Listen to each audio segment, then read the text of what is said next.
Electronic media printing media समस्त प्रतिनिधि बंधु मान को स्वागत करुच्ची। विषय वस्तु है जगन्नाथ ओसीपी कोल स्टॉक नंबर 4 रे अवैध कोयला डंपिंग को नहीं तालचेर कोलफिल्ड से अंडर डिक्लेयर कोल सीम माध्यम रे कोयला चोरी एवं अपव्यवहार घटनार तुरंत पंजीकरण उच्च स्तरीय तदंत दाबी। तालचेर निर्वाचन मंडली विधायक आपण दृष्टि आकर्षण करने को चाहे जगन्नाथ ओसीपी एवं समग्र तालचेर कोलफिल्ड्स रे व्यापक दुर्नीति देशर संपत्ति को अपव्यवहार होउछि। मु निजे ई घटनार प्रत्यक्षदर्शी। घटनार विवरणी है गतकाली 16 अक्टोबर 2025 संध्या 5:30 समय रे विशेष सूत्र खबर पाई मु घटनास्थल में पहुंचला बेलू मेसर्स VLA नामक ठिकादारी संस्थार डंपर गुड़िक बिना कौनसी अनुमति अधिकृत अनुमति निमंत्रण किंबा रेकर्ड रे जगन्नाथ ओसीपी संस्थार डंपर गुड़िक बिना परमिशन रे कोल्ड स्टॉक 4 रे अवैध भाव में कोल डंपिंग करुला बेले धरा पड़े। दुर्नीतिर व्यापकता परवर्ती अनुसंधान जना पड़ी जगन्नाथ ओसीपी नुह तालचेर कोलफिल्ड अन्य खनि एपली दुर्नीति व्यापी।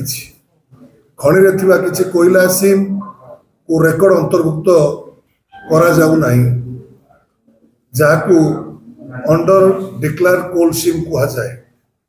यही बिना रेकर्ड कोयला सीम गुड़िक ओभरबर्डन माटी किंबा आवर्जना भाव में परिगणित करी बाहर करा जाउछि एवं अवैध भाव में 4 नंबर स्टॉक रे जमा करा जाउछि। जेहेतु यही कोयला रेकर्डभुक्त नुहे या अवैध भाव में बिक्री करी प्रोजेक्ट मैनेजमेंट किछु उपरिस्थ अधिकारी मालामाल हेउछन्ति। यह देशर संपत्ति लूट करने सहित समान प्रोडक्शन प्रेशर को परिचालना करने को जाई जगन्नाथ ओसीपी मैनेजमेंट द्वारा साइड कास्टिंग एभली एक अनुचित पद्धति अपनाउछन्ति। यही कार्य जो लक्ष लक्ष टन मूल्यवान कोयला रिंग भाव में माटी तले पोती होई नष्ट होउछि। यार प्रमाण एवं चली सीम 2 कोयला फेस रे उपलब्ध अच्छी। एभली देशर मूल्यवान संपत्ति को नष्ट करने को अधिकारी मान को किए अधिकार देछि। तालचेर बासिक भिटा माटी हरुवा बलिदान दौथुवा एभली भ्रष्टाचार असह्य हो पड़ी। मु निजे जन विधायक तथा घटनार प्रत्यक्षदर्शी भाव में बाबद गोपाल प्रसाद थाना राति 11 घंटिका समय एक लिखित अभियोग करिछि। आपण मान को अनुरोध करुछि जे दुर्नीतिर लिप्त थिबा समस्त भ्रष्ट अधिकारी एवं ठिकादार विरुद्ध रे दृढ़ कार्यानुष्ठान नेबा पाई तालचेरवासी को आपण माने साहाय्य करंतु।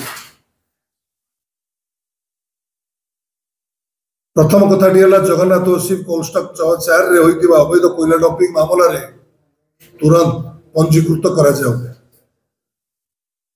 तत्काल दाबी नंबर 2 है घटनास्थल रे सीसीटीवी फुटेज तुरंत जबत करा जाउ एवं कोल रिप भाव में तृतीयटी है कोल रिप भाव में पोती हो जाइथिबा पाखापाखि 2 लाख टन कोयला को अति शीघ्र बाहर करा जाउ इनक्वारी करी। एवं चतुर्थटी है यही दुर्नीति लिप्त थिबा समस्त अधिकारी और ठिकादार मान कठोर कार्यानुष्ठान ग्रहण करा जाउ। तालचेरवासी देशपाई राज्यपाई उत्सर्गीकृत जो भली भाव में अधिकारी माने बेनियम भाव में खरी खड़ी को परिचालना करने एवं अनरेजिस्टर्ड करी कोयला को सीधा सड़क भाव में बेनियम भाव में कोयला ताड़ी स्टॉक रे पकेइबा एवं ट्रांसपोर्टेशन पैसा जहाँकि ओबी काम लिप्त रहा कथा कोयला काम लिप्त रहा कथा ट्रांसपोर्टर किंतु ओबी ट्रांसपोर्टर कोयला काम कर